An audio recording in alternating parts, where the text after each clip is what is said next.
জয় জগন্নাথ নাম নিয়ে শুরু করে দিচ্ছি আজকের blog. Hello everyone, welcome to my channel Tanay and Anwesha. 17ই সেপ্টেম্বর মঙ্গলবার সকাল তখন 7:30 বাজে। উঠে পড়েছি আজকে 8:30টার সময় আমাদের ভুবনেশ্বর ট্রিপে যাওয়ার কথা।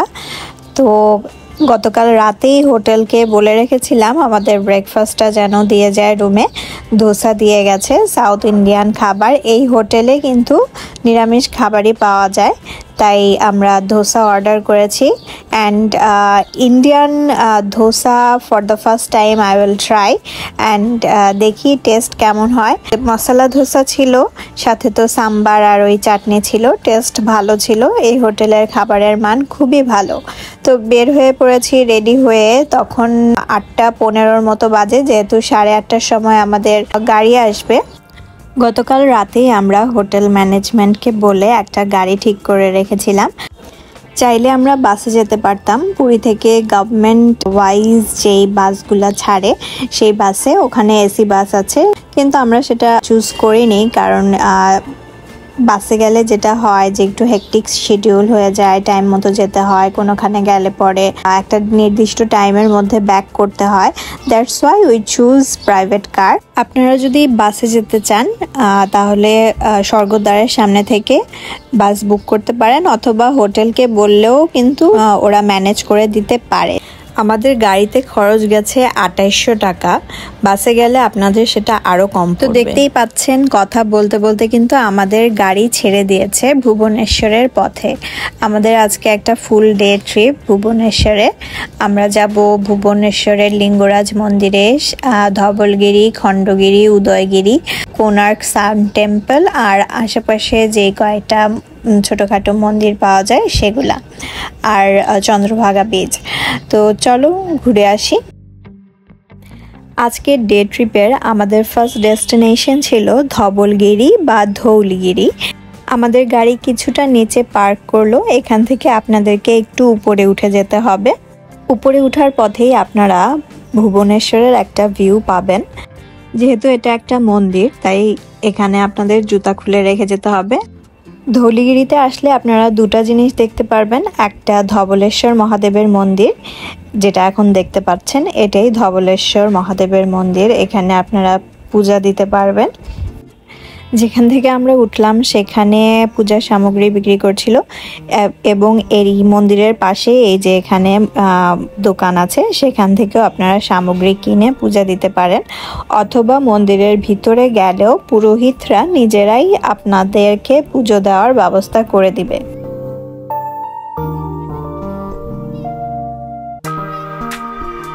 মন্দির প্রদর্শন করে আমরা এবার চলে গেলাম ধৌলিগিরির দ্বিতীয় আকর্ষণ পিস প্যাগোডা দেখতে।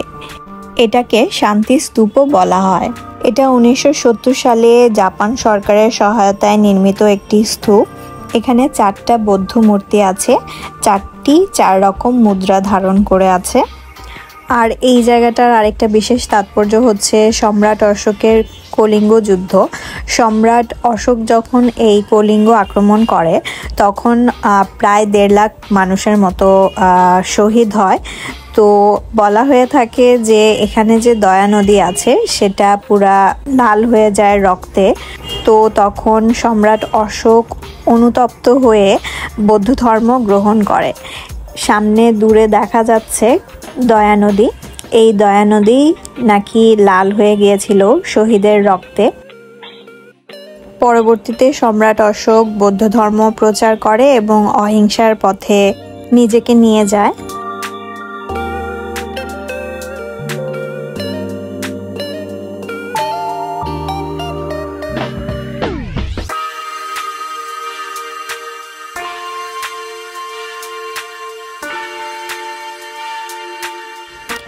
পিস প্যাগোডা দেখে আমরা নিচে নেমে আসলাম, আর এখানে 2 কাপ চা খেয়ে নিলাম দুইজনে। সকালবেলা চা খাওয়া হয়নি, তাই নিজেদের রিফ্রেশ করার জন্য একটুখানি চা। এরপরে আমরা যাচ্ছি লিঙ্গরাজ মন্দিরে। যদিও এর ভিতরে ক্যামেরা অ্যালাউড না। Camera, electronic device, leather bags are not allowed inside. বাইরে লকার আছে, সেখানে আপনারা রেখে যেতে পারেন। আমরা মন্দিরের বাইরেটা আগে ঘুরে দেখছিলাম। তো সেদিন বিশ্বকর্মা পূজা ছিল আর বিশ্বকর্মা বাবার দেখা হয়ে গেল। আর তারপরে আমরা চলে গেলাম একটা জায়গায় যেখান থেকে আপনারা বাইরে থেকে মন্দিরের একটা ভিউ নিতে পারবেন। মন্দিরের সামনে থেকে হাতের ডান দিকে গেলে আপনারা এই জায়গাটা পেয়ে যাবেন। এখানে একটা সিঁড়ির মতো করা আছে, ওখান থেকে মন্দিরের একটা পার্শিয়াল ভিউ পাবেন, চাইলে ছবি তুলতে পারেন। লিঙ্গরাজ শব্দের অর্থ হচ্ছে লিঙ্গের রাজা। এই মন্দিরের ভিতরে একটা শিবলিঙ্গ আছে। বলা হয় অন্যান্য শিবলিঙ্গের থেকে এই মন্দিরের শিবলিঙ্গ আলাদা। এই শিবলিঙ্গটা স্কয়ার ফর্মে আছে। এই মন্দিরে 4টা টাওয়ার আছে। সবচেয়ে বড়টা হচ্ছে বিমান, তারপরেরটা জগমোহন, তারপরেরটা নাট মন্দির, আর তারপরেরটা ভোগ মন্দির। এটা ভুবনেশ্বরের সবচেয়ে জনপ্রিয় মন্দির। দূর দূরান্ত থেকে অনেক দর্শনার্থী এবং ভক্তরা এই মন্দিরে দর্শন করতে আসে। প্রতি বছর শিবরাত্রিতে এখানে বিশাল আয়োজন করা হয়। আর এই মন্দিরে আপনারা সকাল 6টা থেকে রাত 9টার মধ্যে এন্ট্রি নিতে পারেন, কোনো এন্ট্রি ফি নাই কিন্তু। তো লিঙ্গরাজ মন্দির থেকে আমরা চলে আসি একটা মিউজিয়ামে, বাট আনফর্চুনেটলি সেদিন কোনো ডে বা কোনো একটা কিছু থাকার কারণে মিউজিয়ামটা বন্ধ ছিল। তো আমরা বাইরে থেকেই একটু ঘুরে টুরে চলে আসি। সেখান থেকে আমরা চলে গেলাম উদয়গিরি এবং খণ্ডগিরি দেখতে। দুইটা কিন্তু পাশাপাশি অবস্থিত, হাতের ডানে এবং বাঁয়ে। আমরা গিয়ে টিকিট কেটে নিলাম। দুইজনের জন্য 25 টাকা করে পার পার্সন টিকিট ছিল। এক টিকিটেই আপনারা দুইটা অ্যাক্সেস করতে পারবেন। ঢুকে পড়েছি আমরা উদয়গিরিতে।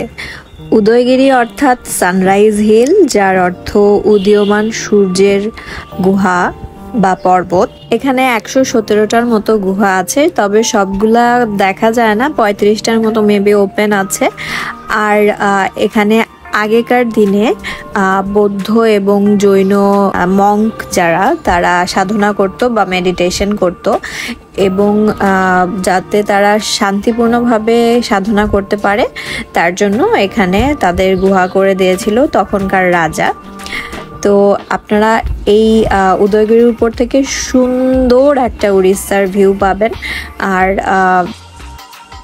আর ওদিকে দেখা যাচ্ছে খণ্ডগিরির উপরে জৈন মন্দির। চলুন এবার খণ্ডগিরিতে যাওয়া যাক। খণ্ডগিরিতে যাওয়ার পথে কিন্তু আপনারা এদের দেখা পেয়ে যাবেন।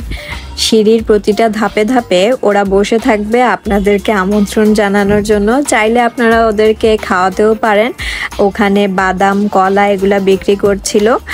আর একটু সাবধান, যেহেতু বানর, তো তবুও ওরা শান্তশিষ্টই ছিল। আমরা যখন গিয়েছিলাম খুব একটা ডিস্টার্ব করেনি। আর খণ্ডগিরির উপর থেকে উদয়গিরির ভিউ দেখা যাচ্ছে, খুবই সুন্দর লাগছিল। আর তখন মেঘলা মেঘলা হয়ে আসছিল, ওয়েদারটাও দারুণ ছিল। উদয়গিরি খণ্ডগিরি শেষ করে এবার এসে পড়েছি মুক্তেশ্বর এবং সিদ্ধেশ্বর মন্দিরে। ঢুকার পথে আপনারা এই মন্দিরটা পাবেন। আর এখন ঢুকে গেছি মুক্তেশ্বর মন্দিরে। এটা কিছুটা ওই লিঙ্গরাজ টেম্পলের মতোই।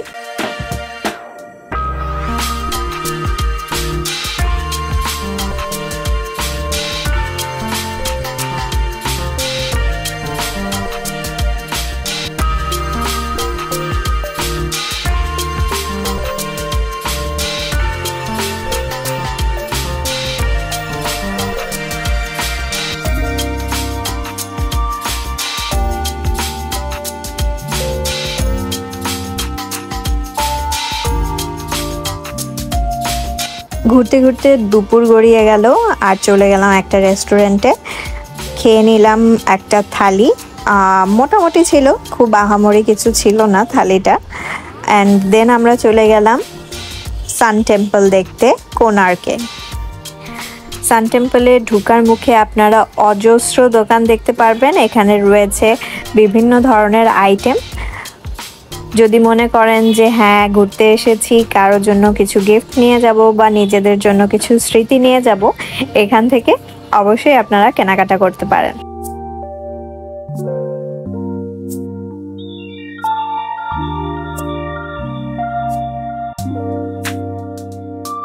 ঢুকে পড়লাম মন্দিরের ভিতরে 40 টাকা পার পার্সন টিকিট কেটে।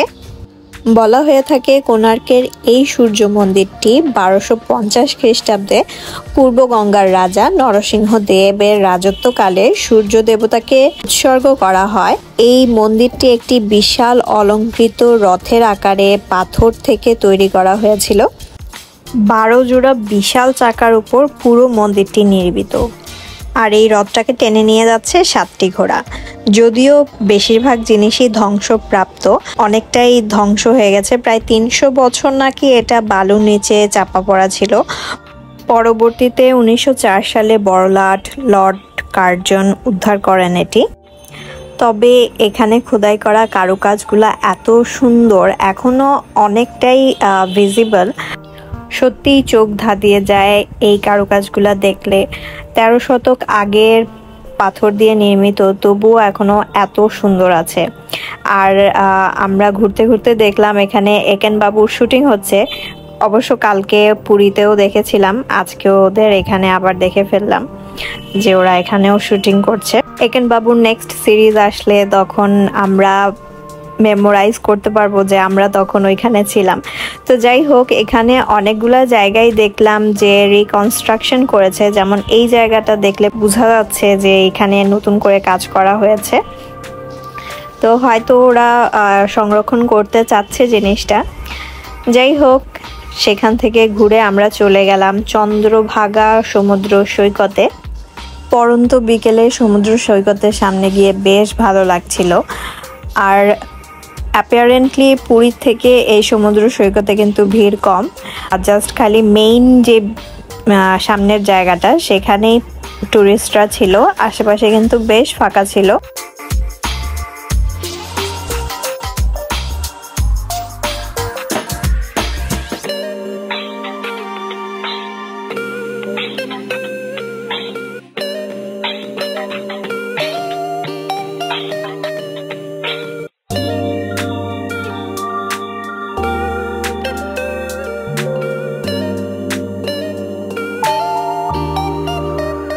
চন্দ্রভাগা বিচ দেখে আমরা চলে যাই রামচণ্ডী মন্দিরে। এই মন্দিরটি কুশভদ্রা নদীর তীরে অবস্থিত।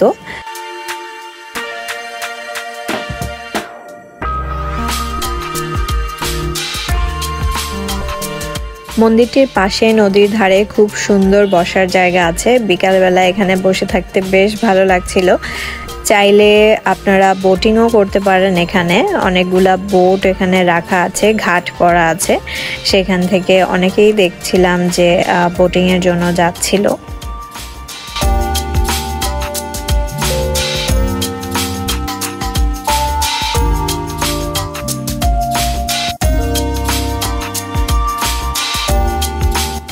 এরপর চলে যায় একটা হনুমান মন্দিরে। এটা রামচণ্ডীতেই অবস্থিত। মন্দিরের ভিতরে একটা হনুমানজির মূর্তি আছে, এছাড়াও বাইরে বেশ কয়েকটি হনুমানজির মূর্তি আপনারা দেখতে পারবেন, যেগুলা রামায়ণের সাথে সম্পর্কিত।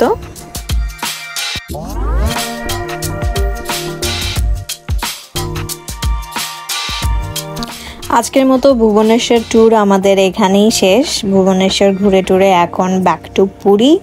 অবশ্য একটা মিউজিয়াম দেখার কথা ছিল, ওই স্যান্ড দিয়ে তৈরি মূর্তি বা এরকম কিছু, তো সেটা সন্ধ্যা হয়ে যাওয়ার কারণে বন্ধ হয়ে গেছে। তো এখন আমরা রয়েছি পুরীতে। পুরীর সমুদ্র সৈকতের পাশে মার্কেটগুলো আছে, সেখানে কিছু টুকিটাকি কেনাকাটা করব। তো চলো দেখি কি কেনাকাটা করা যায়।